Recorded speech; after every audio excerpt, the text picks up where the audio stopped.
સંતનો અર્થ છે સજ્જન. સંત એટલે ખાલી ઘર મૂકીને કપડા બદલી નાખવા એ સંત નહીં. ઘરમાં રહીને પણ બીજાનું જે સારું કરવાની ભાવના જેનામાં છે એ સંસારનો સાધુ છે. કપડા બદલી નાખવાથી સાધુ નહીં થવાય, સ્વભાવ બદલવાથી સાધુ થવાશે. આપણે ઓળખતા હોઈએ એને મદદ કરવાથી સાધુ નહીં થવાય, પણ તમે જેને નથી ઓળખતા એને પણ મદદ કરો એ તમારું સાધુત્વ છે. ચોથાઈ વર્ષે મેં તો સંતજન સરોવર,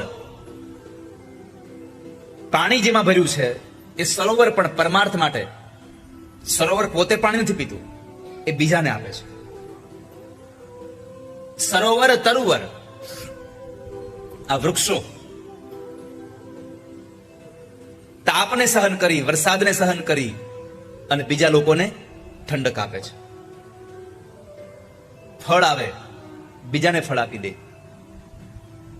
સાધુનું જીવન, સંતજનોનું જીવન પણ પરમાર્થ માટે હોય છે, બીજાનું સારું કરે એના માટે હોય છે. તમે વૃક્ષને પાણો મારો તો ફળ આપે. એક સાધુ બરાબર એક વૃક્ષ નીચે બેઠેલા, આંખો બંધ હતી. એમાં છોકરાઓ વૃક્ષ ઉપરથી એક ફળને લેવા આવ્યા, પણ ફળ દૂર હતું એટલે તોડી ન શક્યા. એટલે છોકરાઓએ એક પથ્થરો માર્યો. પથ્થરો માર્યો પણ એ વૃક્ષને લાગ્યો, એ મહારાજના માથામાં વાગ્યો. માથાના ઘા વાગતા રસ્તે મહારાજના મસ્તકમાંથી લોહી નીકળવા લાગ્યું છે. છોકરાઓ ડરી ગયા. એક છોકરા એના મોટા વડીલને વાત કરી. છોકરા વડીલ ફરી પાછા આવ્યા. આવીને જોવે છે તો મહારાજની આંખોમાંથી દડ દડ દડ દડ અશ્રુની ધારા જાય છે. આવેલા વડીલો સમજી ગયા કે મહારાજને બહુ દુખતું હશે, એટલે એક મહારાજે કીધું, મહારાજ હમણાં ડોક્ટરને બોલાવી આવો, બહુ દુખે છે ને. સાધુએ રડતા રડતા કીધું છે કે ના, દુખતું નથી.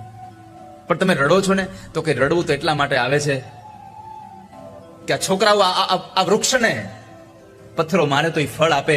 મને પથ્થરો માર્યો પણ મેં કાંઈ ના આપ્યું એને, એટલે મને રડવું આવે છે.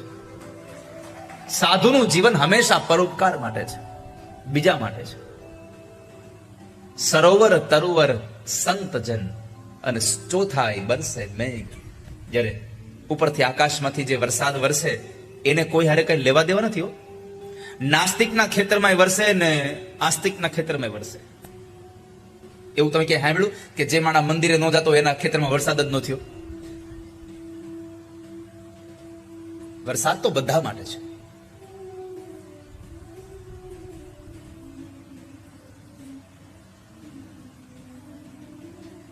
તો પરમાત્મા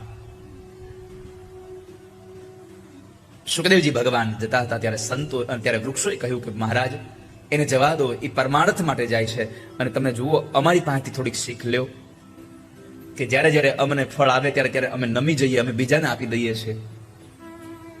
એમ આ સંસારમાં પણ સારા ફળ આપણને મળે ત્યારે આપણે નમી જવું જોઈએ. વૃક્ષો પાસેથી આ શિખામણ લેવા જેવું છે કે જ્યારે આપણને કોઈ સારી વસ્તુ પ્રાપ્ત થાય ત્યારે આપણે નમી જવું જોઈએ. પણ કરુણા એ છે જેમ જેમ આપણને હારી હારી વસ્તુ મળતી જાય એમ આપણે ટાઈટ થતા જાય, કડક બટકી જાય પણ નમીએ નહીં, મકોડા જેવા થઈ જાય, બે ભાગ થઈ જાય પણ મૂકીએ નહીં. તને જે નથી મળ્યું એ મારે તને આપવાની મારી જવાબદારી છે, તને જે આપું છું એનું રક્ષણ પણ કરવાની જવાબદારી મારી છે. પણ ક્યારે તું બધું છોડીને જ્યારે મારી પાસે આવી જાય ત્યારે, તું મારામાં ભરોસો રાખે ત્યારે. પરમાત્મા અહીંયા બોલેલા શબ્દોમાં આપણને ભરોસો નથી, આપણને આપણી જાત ઉપર ભરોસો છે. મેં હંમેશા કહ્યું છે, જીવનમાં માણસ દુઃખી એટલા માટે થાય છે, એને એક વાક્યને ઉલટાવી નાખ્યું. ભગવાને કીધું ભરોસો મારામાં રાખ, પણ આપણે શું કરીએ? ભરોસો આપણી જાત ઉપર આવે અને અવિશ્વાસ ભગવાનમાં આવે કે ભગવાન કરશે કે નહીં કરે, કરશે કે નહીં કરે. ભગવાન જે કરે છે બધું જ મારા અને તમારા માટે સારું કરે છે. યોગ ક્ષેમમ વહામ્યહમ. હવે કદાચ કોઈ માણસ ભગવાન પાસે જઈ અને ભગવાન એમ કહે કે હે પરમાત્મા, મને થોડુંક પૈસો વધારે મળે, અને પરમાત્મા પૈસા ન આપે, આપણે શું કહીએ? ભગવાને આપ્યું નહીં, આપણે દુઃખ મળ્યું છે. પણ કદાચ બની શકે કે એ પૈસાની સાથે પણ દુઃખ આવનારું હોય, એટલે ભગવાન પૈસા ન આપતા હોય. જે વસ્તુ નથી મળી એમાં પરમાત્માએ આપણું કંઈક હિત ઈચ્છીને પરમાત્માએ નથી આપ્યું, આવું સમજીને જ્યારે માણસ સ્વીકારતો થઈ જાય, જીવનમાં ક્યારેય દુઃખી ન થાય. પણ પરમાત્માએ જે આપ્યું છે એ નહીં, નથી આપ્યું, એ શું કામ ન આપ્યું એના માટે માણસ દુઃખી થાય છે. હવે તમને આટલી સરસ સુવિધા આપી છે કે આવી આપણને કથા સાંભળવા મળે અને છતાં પણ આપણા મનમાં હજી પણ કંઈક આમ બાકી રહી જાય કે હવે આમ કેમ ન થયું, આમ કેમ ન થયું, તો હાથે કરીને દુઃખના ડુંગરા આપણે જ ઊભા કર્યા.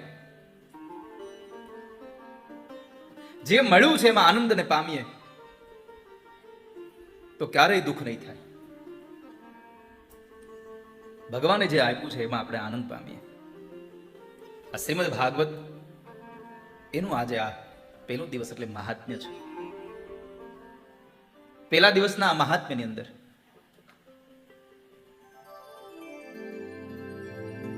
વાયુ પુરાણ, કૌશિકી સંહિતા, પદ્મ પુરાણ, સ્કંદ પુરાણ, આ બધાની અંદર ભગવાન ભાગવતજીનું મહાત્મ્ય આપ્યું છે.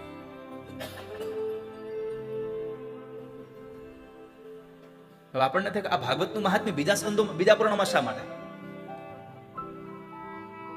તો આના ગુણાનુવાદ બીજો ગાય એ સારું લાગે. બડા બડાઈ ના કરે, બડા ન બોલે બોલ.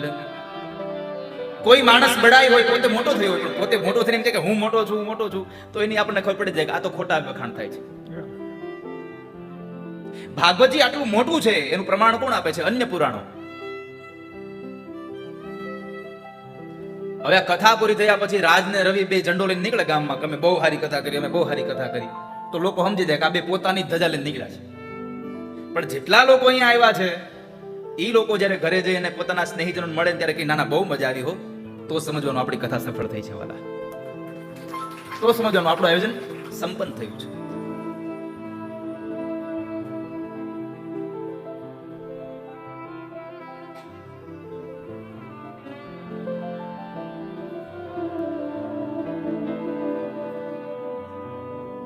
તો ભાગવતજીનું મહાત્મ્ય પદ્મ પુરાણ અંતર્ગત 6 અધ્યાયમાં અહીંયા ભગવાને બતાવ્યું છે.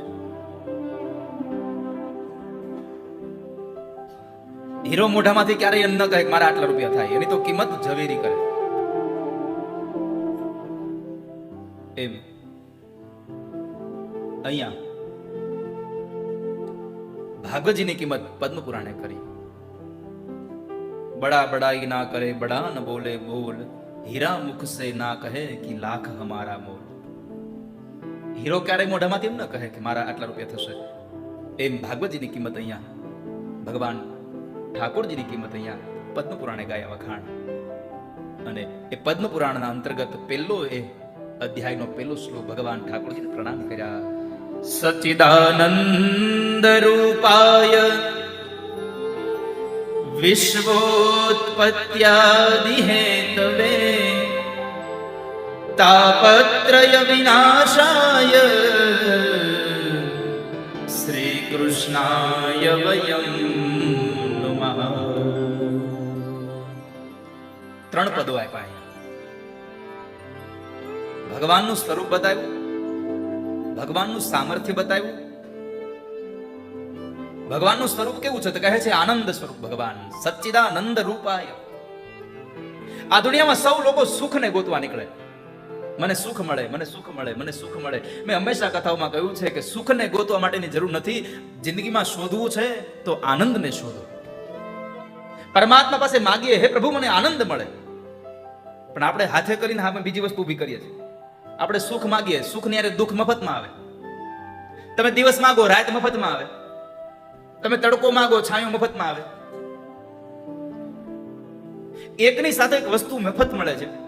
તો આજે આપણને સુખ મળ્યું તો કાલે ભવિષ્યમાં દુઃખ મળશે, એ નક્કી છે. તો આવું શું કામ માગીએ? એના કરતા પરમાત્મા પાસે માગીએ કે હે ભગવાન મને આનંદ મળે, મને આનંદ આપો. આનંદ શું કામે? તો કહે છે કે આ ભારત વર્ષમાં જેટલા પણ ગ્રંથો છે, જેટલી પણ ડિક્શનરીઓ છે, એ ડિક્શનરીઓમાં બધા જ શબ્દોનો પર્યાય છે, એનો વિરોધી શબ્દ છે. પણ આનંદ શબ્દનો વિરોધી હજી સુધી ક્યાંય મળ્યો નથી કોઈને. કારણ આનંદ પરમાત્મામાંથી મળે છે. અને આપણે આનંદને ક્યાં ગોતવા જાય છે? સંસારમાં. હમણાં તો કોઈ કથા લાખાવટની કથા, એક માણસ દોડતો દોડતો ગયો, પત્નીએ કીધું સાંભળ્યું આટલી વસ્તુ લઈ આવો. લિસ્ટ કરી દીધું. 5 કિલો ચોખા લઈ આવો, 5 કિલો તુવેરની દાળ લઈ આવો, 1 કિલો મગ લઈ આવો, 1 કિલો તમે ચણાની દાળ લઈ આવો, તેલના ડબ્બા લઈ આવો. ઘણું બધું લિસ્ટ કરી દીધું. અને ઓલો જરા ઉતાવળમાં હતો, દોડતો ગયો બજારમાં, દુકાનના પગથિયા ચડી અને માલિકની પાસે જઈને મેંડો બોલવા, 5 કિલો ચોખા આપો, 5 કિલો તુરની દાળ આપો, 2 કિલો મગ આપો, 1 કિલો ચણાની દાળ આપો, 1 કિલો ચણા આપો, 2 કિલો ખાંડ આપો, 1 કિલો તમે મને ચાની ભૂકી આપો, 500 ગ્રામ મરચું આપો, 5 ડબ્બા તેલ આપો. બોલો દુકાનનો માલિક કે એ મને તો સાંભળ, તું આ લિસ્ટ બોલ છો પણ પેલા ઉપર દુકાનમાં બોર્ડ તો જો, આ કરિયાણા નથી, આ મેડિકલની દુકાન છે. આપણા બધાનું આવું છે. આપણે આનંદને શોધવા માટે સંસારમાં નીકળી ગયા છીએ. આ સંસારમાં, આ દુનિયામાં તમને આનંદ પરમાત્મા પાસે મળે છે અને આપણે ગોતીએ છીએ આ દુનિયામાં, સંસારમાં. એમ સંસારમાં સુખ આનંદ નહીં મળે. અને ભગવાન કૃષ્ણએ સ્વયં કહ્યું છે ગીતાજીમાં, આ સંસાર દુઃખાલય છે. હવે સ્વયં કૃષ્ણ એમ કહે કે આ સંસાર દુઃખાલય છે, તો સુખ ક્યાંથી હોય? આનંદને શોધવું હોય તો પરમાત્મા પાસે જાઓ. અને તમને લખીને દઉં, તમને તમારા દીકરાને પરણાવવામાં જેટલો આનંદ મળશે એના કરતા વિશેષ આનંદ ભગવાનની કથા મળશે. તમને જુઓ, અને દીકરાને પરણાવી રહ્યો 1.5 દીમાં, ત્યાં 1.5 દિવસે તો વરમાં હાવ લોચપત થઈ ગયા હોય. બાજુમાં બેઠો સાંભળે ને એટલો તો અવાજ દઈ ગયો, નકર ગીતે કઈ ન ગાયું હોય. કોણ જાણે રાડ્યું કેટલી પાડી હોય. અને અહીંયા તમે 7 દિવસ ભગવાનના ગુણાનુવાદ ગાઓ, તમારા કંઠને જરાય આમ ઊની આંચય ન આવે, તમને ન થાક લાગે. તમે 24 કલાક 27 કલાક ટ્રેનમાં બેસીને અહીંયા આવો, થાક લાગ્યો? 24 કલાક તો થઈ જશે લગભગ ટ્રેનમાં. નહીં લાવ, કેટલી થઈ? થાક લાગ્યો? ન લાગે. અને લાગ્યો હોય તો કેવું કોને?